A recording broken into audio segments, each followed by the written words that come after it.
The first ascent. There was once a man who looked at a distant mountain and felt something stir deep within his heart.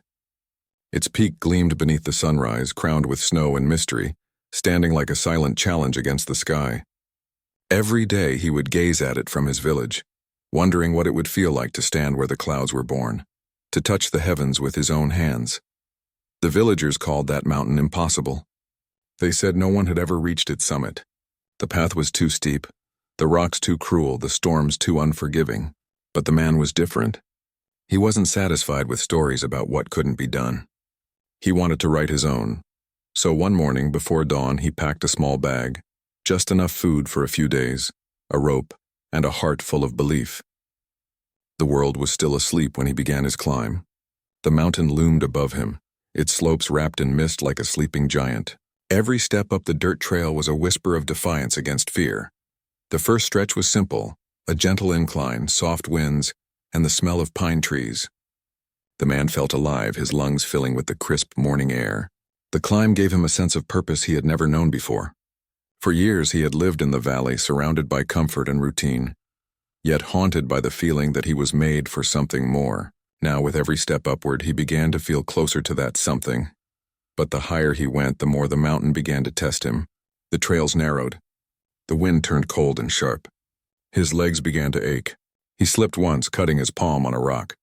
Yet instead of discouragement, he felt a strange satisfaction. Pain meant progress. Every scar, every drop of sweat was a reminder that he was no longer standing still. By the third day, he reached what looked like a summit. It was a wide plateau that stretched across the mountain's shoulder, crowned with a small peak. The sun rose behind him as he climbed onto the highest rock, spreading his arms wide, shouting silently into the vastness. He had made it, or so he thought. From that point, he could see everything: the valleys below, the rivers that curled like silver threads, the villages that now seemed like toys from this height. He felt proud. He felt powerful. He felt victorious. For hours, he stood there, absorbing the view, letting triumph fill the space inside him where fear used to live. This was what he had dreamed of. This was the mountain he had seen every morning. This was his destiny. But then, as the sun began to drift west, the mist shifted, and the truth revealed itself. Behind the clouds, hidden by distance and deception, stood another peak, taller, sharper, greater, the real summit. He stared at it in silence, unable to move. For a long time, he refused to believe what his eyes saw. He had already given so much. Days of climbing, nights of cold, the ache of exhaustion, and yet the mountain was not done with him.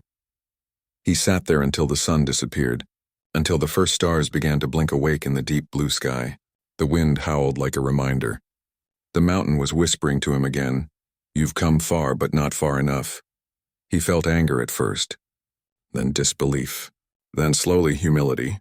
The mountain wasn't mocking him, it was teaching him. The first peak wasn't the destination, it was preparation.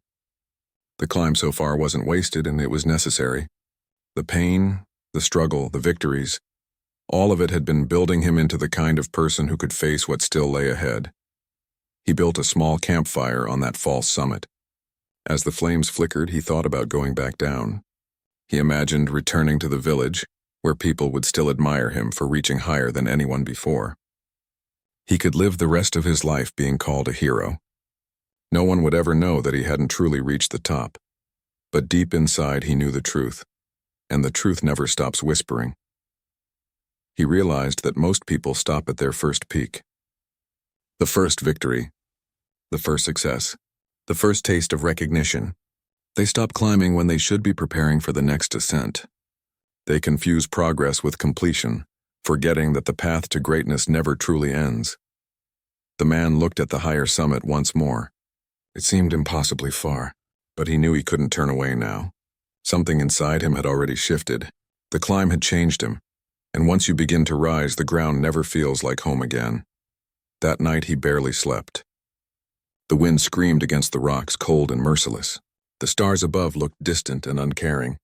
His body was tired, but his spirit was restless. He kept thinking about the journey ahead, the unmarked trails, the cliffs, the storms. Yet within that uncertainty, he also felt something beautiful: purpose. At dawn, he stood again at the edge of the plateau. The sun was slow to rise, painting the new peak in gold and crimson. He took a deep breath and tightened the straps of his pack. His hands were blistered, his body bruised, but his heart was strong. He turned away from the first peak, the place where most would stop, and took his first step toward the true summit. It was a step not just forward, but inward, a step into the unknown, into the part of himself that still needed to be discovered. The mountain watched silently as he began again, and somewhere deep within, the man realized success is not about reaching the top. It's about refusing to stop climbing. The mist swallowed him once more, his silhouette fading into the clouds. Behind him, the first peak stood proud, but quiet, a reminder of how far he had come and how much further he still had to go. The air grew thinner, the path less visible. Yet he pressed on.